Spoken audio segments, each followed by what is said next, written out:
उत्तराखंड के इतिहास में अभी आप लोगों ने देख लिया था, ललित शाह को देख लिया था, जयकृति शाह को देख लिया था। फिर इसके बाद अब प्रद्युम्न शाह की क्या होगी है, एंट्री हो चुकी है गढ़वाल वाले क्षेत्र में। ठीक है, अब यहाँ पे आपके पास जो गढ़वाल में शासन करेंगे प्रद्युम्न शाह 1786 से 1804 तक। ठीक है, 1786 से 1804 तक। अब गढ़वाल में शासन कौन करेगा, प्रद्युम्न शाह। ठीक है, इस समय यहाँ पे आप लोगों ने देखा था कि कैसे कैसे फिर से लास्ट टाइम पे हर्षदेव जोशी गए थे, और हर्षदेव जोशी ने जब ऐसे यहाँ पे कुमाऊं पे आक्रमण किया था 1788 में मोहनचंद की हत्या कर दी थी। मोहनचंद की हत्या करने के बाद अब यहाँ पे कुछ समय के लिए अपना एक राजा शिवचंद को चुना था, और कुछ समय जब तक शिवचंद शासन करता, लेकिन लास्ट टाइम पे क्या हो गया, शिवचंद भी क्या हो गया, शिवचंद को भी भगा दिया गया। शिवचंद को भगा दिया गया किसके द्वारा, मोहनचंद का बेटा महेंद्रचंद। अब कुमाऊं में शासन कौन करेगा, महेंद्रचंद। महेंद्रचंद जब शासन कर रहे थे तो उसके बाद यहां से हर्षदेव जोशी फिर से कहां गए, गढ़वाल आ गए। जैसे ये गढ़वाल में एंट्री करते हैं तो इस समय सबसे ज्यादा गुस्सा आता किसको, हर्षदेव जोशी से, प्रद्युम्न शाह को। बोला भाई मैंने तुझे सबसे पहले, इससे पहले 21 गांव की जागीर दे रहा था, और तू यहां से भाग के कहां पहुंचा, कुमाऊं पहुंचा, है ना। कुमाऊं पहुंचा, वहां से पिट के फिर से तो वापिस आ गया, है ना। तो इस बार क्या हो गया, प्रद्युम्न शाह ने भी हर्षदेव जोशी को क्या कर दिया, गढ़वाल क्षेत्र से भगा दिया। अब गढ़वाल क्षेत्र से भी भगा दिया, कुमाऊं अब जा नहीं सकता है, गढ़वाल में रह नहीं सकता है। ठीक, तो इस समय अब हर्षदेव जोशी ने क्या किया, ये यहां से उत्तर प्रदेश की ओर चला गया। ठीक, यहां से उत्तर प्रदेश की ओर जाता है, लेकिन यहां पे पूरा आपके पास अंग्रेज फैल चुके हैं, इस तरह से यहां से इस क्षेत्र में अंग्रेज फैल चुके हैं। यहां से अवध चला गया। ठीक है, यहां से रामदयाल की सेना के पास पहुंच गया, वहां पहुंच के लगातार पहुंचता रहा। ठीक है, लेकिन यहां पे इसको किसी ने मदद की नहीं।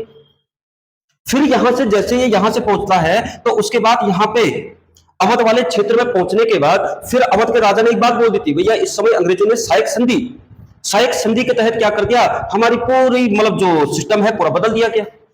क्योंकि सहायक संधि क्या थी, अंग्रेजों की सहायक संधि थी कि यहाँ पे राजा को जैसे राजा है, राजा को बोल देते थे कि आप एक काम करो, आप यहाँ पे अपनी सेना हटा दो, जब कभी युद्ध की जरूरत होगी हम अपनी सेना देंगे।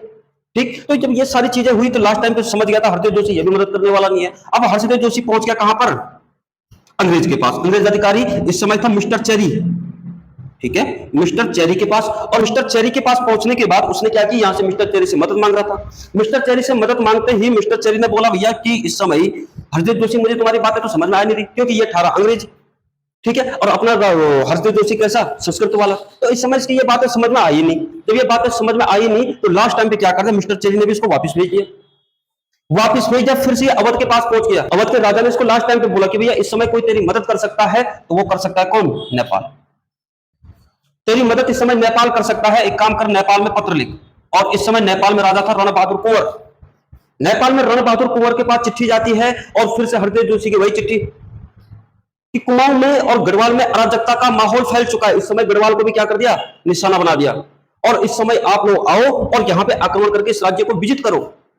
जब ये बात बोली तो फिर रण बहादुर कुंवर पीछे नहीं हटा, और रण बहादुर कुंवर ने क्या कर दिया, यहां से अपनी गोरखा सेना भेज दी। यहां से गोरखा सेना भेजने के बाद यहां पे सबसे पहले 1790 में हवाला बाग के युद्ध में, 1790 में एक युद्ध होता है हवाला बाग का युद्ध, और हवाला बाग के युद्ध में क्या कर दिया, यहां से गोरखाओं ने इसको तो भगा दिया, महेंद्रचंद को भगाने के बाद फिर हर्षदेव जोशी पहुंच गया। बोला सर वही मुझे वजीर का पद दो। बोला गोरखाओं ने हम तुझे वजीर का पद दे देंगे, बस एक काम कर, तू ये इसको भी जिता दे हमें, किसको, गढ़वाल वाले क्षेत्र को। तब जाके गढ़वाल पर सबसे पहले क्या होता है, 1791 में गढ़वाल वाले क्षेत्र पे इसने आक्रमण किया था। ठीक है, यहां से आगे की कहानी देखो। ठीक, अब यहां से क्या हुआ, देखिए यहां पे हर्षदेव जोशी ने क्या कर दिया, कुमाऊं और गढ़वाल, ठीक है, कुमाऊं वाले क्षेत्र में 1790 में गोरखा ले आए। ठीक, और उसके बाद अब 1791 में कहां पे ले आया, गढ़वाल पे ले आया। 1791 में जब गढ़वाल पे, इस समय राजा कौन है, प्रद्युम्न शाह, और जब प्रद्युम्न शाह राजा थे तो यहां से क्या हो गया, आक्रमण हो गया गोरखाओं का। 1790 में यहां पे गोरखा पहुंच चुके हैं। अब कुमाऊं क्या हो गया, हार चुका है, कुमाऊं हार गया। अब यहाँ पे क्या हो गया, गोरखाओं ने अपना शासन तो शुरू कर दिया, गढ़वाल वाले क्षेत्र पे आक्रमण कर दिया। गढ़वाल वाले क्षेत्र पे जब आक्रमण किया तो इन्होंने किया लंगूरगढ़, ये आपके पास ये वाला जो क्षेत्र है, यहाँ से देखिए ये अल्मोड़ा, यहाँ से ये क्षेत्र आ रहा है पौड़ी की साइड के लिए। ठीक है, तो यहाँ पे एक गढ़ था, वो था लंगूरगढ़। और मैंने हमेशा आपको एक बात बताई कि जो गढ़ होगा वो कैसी होगा, हाइट पर। गढ़ इस तरह से हाइट पर होंगे। इसीलिए यहाँ पे क्या होता है, जैसे यहाँ पे गोरखा सेना ने आक्रमण किया, ऊपर से गढ़वाल का ये सबसे ज्यादा हाइट वाला गढ़ था ये, और इस समय जैसे यहां से आक्रमण ऊपर से पत्थर, पत्थर फेंके, ये ऊपर कभी चढ़ाई कर ही नहीं पाई। 6 महीने तक ये युद्ध चलता रहा, लेकिन क्या हो गया, लास्ट टाइम पे गोरखा वापस चले गए। गोरखा वापस चले गए, फिर प्रद्युम्न शाह एक बात समझ चुके थे कि भैया कहीं ना कहीं अब क्या होगा, गोरखाओं का फिर से आक्रमण होगा। गोरखा फिर से क्या करेंगे, गढ़वाल पर पक्का आक्रमण करेंगे। इसीलिए प्रद्युम्न शाह ने क्या कर दिया, 1792 में गोरखाओं के साथ एक संधि कर ली। ठीक है, इसे कहते हैं लंगूरगढ़ की संधि, लंगूरगढ़ की संधि। ठीक है, और लंगूरगढ़ की संधि होगी 1792 में। और लंगूरगढ़ की संधि पे एक बात होगी कि भैया अब हम क्या करेंगे, गोरखाओं को यहां से क्या करेंगे, टैक्स भेजेंगे। हम गढ़वाल से कुमाऊं के लिए, कुमाऊं में गोरखा आ चुके हैं, और गोरखाओं के लिए पर महीने कितना करेंगे, 3000 रुपए। 3000 रुपए टैक्स क्या कर दिया, निर्धारित कर दिया। अब जब 3000 रुपए टैक्स निर्धारित हो चुका था, लेकिन कंडीशन क्या बनती है 1794 में। देखिए 1794 में गढ़वाल पे क्या पड़ गया, अकाल पड़ गया। 1794-95 का कहते हैं अकाल, गढ़वाल का सबसे बड़ा अकाल है ये, जिस समय पूरा सूखा पड़ गया, अनाज हुआ ही नहीं। जब अनाज हुआ ही नहीं तो फिर आप टैक्स भी कैसे दोगे, सीधी सी बात है। ठीक है, तो अब यहां से क्या हो गया, जब यहां से हम टैक्स पहुंचा नहीं पाए, 1 साल 2 साल कहते हैं इसको, गढ़वाल में 51-52 कहते हैं, क्योंकि हमारे पास जो संवत है वो कितना +57 जोड़ दो, तब हो जाता है 1851-52। संवत के अनुसार हमारे पास क्या 1851-52 की घटना भी कहा जाता है इसको गढ़वाल में। बहुत फेमस घटना है ये कि गढ़वाल में अकाल पड़ गया, और इस समय अब हमारे पास गोरखाओं को टैक्स देने के लिए कुछ बचा नहीं।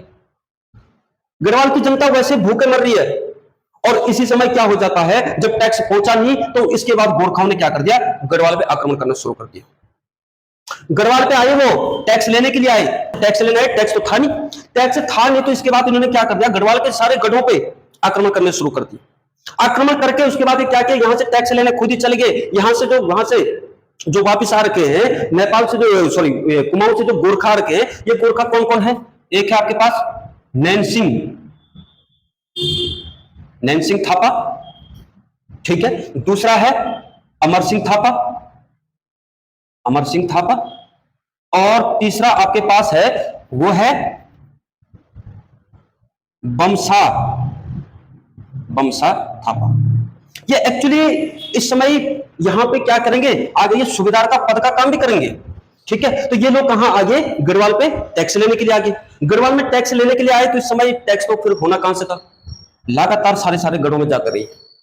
ठीक, उसके बाद ये पहुंच गए इस तरह से आगे जाते रहे, और ये क्या कर रहे थे, जिस भी गढ़ में जा रहे हैं उस गढ़ से यदि टैक्स नहीं मिल रहा है तो उस वहां से क्या करे, जवान लड़कियों को उठा दे रहे, और जवान लड़कियों को उठाने के बाद उनको हरिद्वार में भीमगौड़ा एक क्षेत्र है, वहां पे दास मंडी है, दास मंडी में क्या करते रहते, बेच दे रहे थे।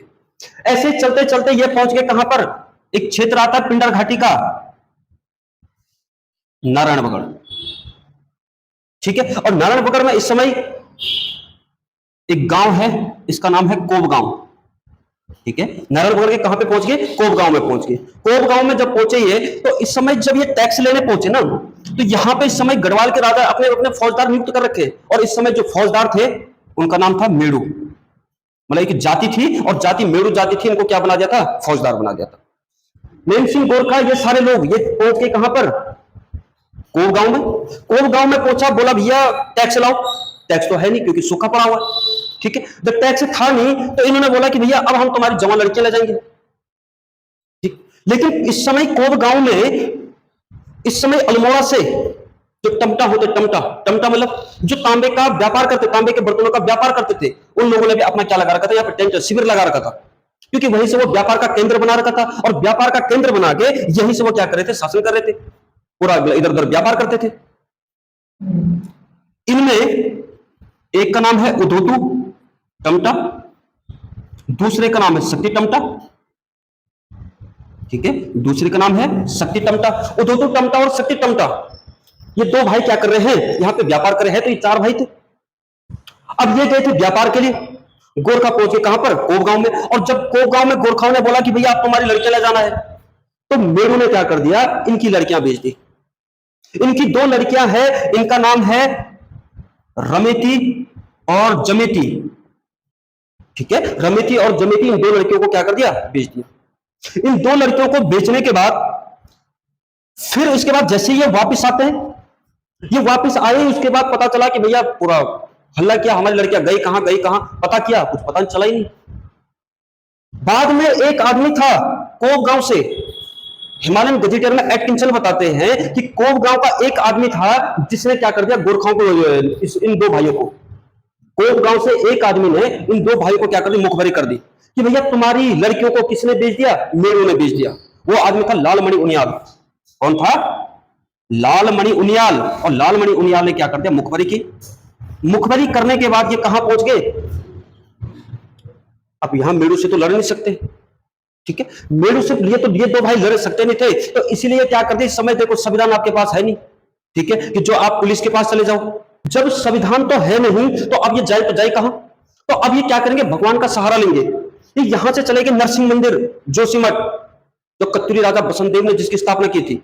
नरसिंह मंदिर पहुंच गए। नरसिंह मंदिर में उसके बाद उन्होंने क्या की, वहां पे रोए, बोला भैया भगवान इतनी शक्ति दो कि हमारी लड़कियां वापस आ जाए, है ना। लेकिन यहां पे नरसिंह मंदिर में जो पंडित थे उन पे देता आ गया और उन्होंने बोला भाई देखो उदोतो और शक्ति, तुम यहां से निकल जाओ। तुम यदि मेरा ध्यान लोगे, ध्यान मतलब तुम मुझे इस तरह से पुकारोगे तो फिर मेरा तो बेकार श्राप लगता है, इसलिए तुम यहां से क्या करो, चले जाओ। ये यहां से जाने के बाद उसके बाद यहां से कहां पहुंच गए, चीन, उधर माणा से होते हुए चीन पहुंच गए और चीन से इसके बाद वहां से वापस आते हुए बंगाल, और बंगाल और चीन से ये क्या लेके आ रहे हैं, जादू लेके आ रहे। बंगाल में गए, बंगाल में वहां लोगों को बताया भैया हमारे साथ ऐसा ऐसा हुआ गढ़वाल में। तो बंगाल के लोगों ने बोला भैया ठीक है, जब तुम्हारी ऐसी मजबूरी है, तो उन्होंने क्या कर दिया, इनको एक कहते लाल हांडी का जाप, उस हांडी में क्या कर दिया, यहां पे क्या वो जादू भर के दे दिया। और वो जादू भर के दे दिया था और बोला दो भाई और शक्ति भाई को, तुम दोनों एक काम करो, इसको ऐसे रास्ते से ले जाना है जहां कोई देख ना सके, ठीक है, किसी से बात नहीं करना है, आपको जंगल के रास्ते जाना है और किसी से क्या नहीं करना है, बात नहीं करना है, ठीक। ये हांडी सबसे पहले आपको नीचे नहीं रखनी है, जैसे जैसे तैसे करके वो पहुंच गए कहां पे, कोबगांव में। कोबगांव में पहुंचने वाला था, नीचे था एक कोब का मंगेरी, मंगेरा मतलब समझते धारा, पानी की धारा। तो जैसे यहां पे ये दो भाई रुके तो उसके बाद उन्होंने क्या कर दिया, वो हांडी नीचे रख दी और पानी पीने बैठ गए। और जैसे वो नीचे रखा तो इस समय कोबगांव में वहां पे पांडव लीला हो रही थी, और जब पांडव लीला हो रही थी तो जो वो हांडी नीचे रखी तो वो हांडी से क्या हो गया, उनको ढोल की आवाज सुना दी। उस हांडी को जब ढोल की आवाज सुनाई दी तो वो जो वहां पे जो शक्तियां थी ना, वो इन दो भाइयों के अंदर चली गई। और जैसे अंदर गई तो उसके बाद क्या हो गया, एक रूप हो गया और उसके बाद ये चले गए कहां पे, जहां पे पांडव लीला हो रही थी। पांडव लीला जहां पे हो रही थी वहां पे पहुंचे, उसके बाद इन्होंने क्या किया, बिल्कुल आग से खेलना शुरू कर दिया, ठीक है। और जैसे इन्होंने आग में जलती हुई लकड़ियां पकड़ी और उसके बाद सीधे क्या किया, मार धाड़ करना शुरू कर गया। कोई लोग डर गए, इस गांव से लोग डर गए, और जैसे डर गए तो उसके बाद इन लोगों ने क्या कर दिया, इनको गांव से भगा दिया। गांव से भगा दिया, उसके बाद कुछ समय बाद ये गांव में से जंगलों में रहने बैठ गए। जंगलों में रहने बैठ गए तो तब कोब का एक आदमी था काशीलाल, और काशीलाल के घर में पुत्र नहीं हो रहे थे, और जब पुत्र नहीं हो रहे थे, 15 साल शादी को हो गए थे, पुत्र नहीं थे, तब जाके उसने बोला कि अगर तुम्हारे अंदर शक्तियां हैं तो तुम इस समय मेरे घर में 9 महीने का पुत्र खिला दो, मैं तुम्हें स्थान दूंगा। तो तब जाके उसके बाद 9 महीने में पता चला काशीलाल के घर में क्या हो गया, पुत्र हो गया। और पुत्र होने के बाद तब जाके इसके बाद क्या हो गया, यहां से उनको स्थापना मिल गई। और उसके बाद ये किस नाम से जाने बैठ गए, नमरू भैरव, ठीक है। और नमरू भैरव के बाद उसके बाद क्या हो गया, कुछ समय इनका एक मंदिर तो वहां पे है, कोबगांव में प्रसिद्ध मंदिर है, अभी समय मिलेगा तो जाना आप लोग, ठीक है। तो यहां से उसके बाद फिर उसके बाद क्या हो गया, अब ये इसको जंगलों की ओर भेज दिया, और जंगलों की ओर भेज के उसके बाद ये क्या किया, जंगलों में रहने बैठ गया। और जंगलों में रहने के बाद फिर इसने क्या रूप ले लिया, जंगली भैरव का रूप ले लिया, ठीक है। एक भैरवनाथ की कहानी ये वाली है, हमारे पास इस तरह से आप अगर पिंडर घाटी में चले जाओगे तो लगभग 90% लोगों का कुल देवता ही कौन है, नमरू भैरव है। आप इधर चले जाओ गैरसैंण साइड, ठीक है, इधर गैरसैंण, महल चौरी या फिर नागचूला खाल, इस वाली साइड चले जाओ तो इधर आपके पास इनके भाई काशीलाल भैरव, वो भैरव है, ठीक है। बहुत बड़ी कृपा होती है इनकी और बहुत अच्छा सहयोग होता है इनका, ठीक है। तो चलिए अब जो आपके पास ये सब था, ठीक है। तो मेरा मकसद आपको किताब ही पढ़ाना नहीं है, मैंने जितने टॉपिक आपको पढ़ा रखे कोई ऐसा टॉपिक नहीं होगा जो आपके दिमाग में ना हो, ठीक है ना। लेकिन मेन चीज है हमारे पास अपनी संस्कृति, हम पढ़ाई के साथ साथ क्या करें, अपनी संस्कृति के साथ भी जुड़े रहे। क्योंकि कल के दिन में आपको नौकरी तो मिल जाएगी, लेकिन मेन चीज होता है अपनी संस्कृति को जानना, ठीक है ना, अपनी संस्कृति को पहचाना, हमारी संस्कृति है क्या, ठीक है ना। तो इस पे भी लगातार बात करेंगे। हमारा मेन उद्देश्य है पढ़ाई के साथ साथ आपको अपनी संस्कृति के साथ भी जोड़ना है, ठीक है। चलिए।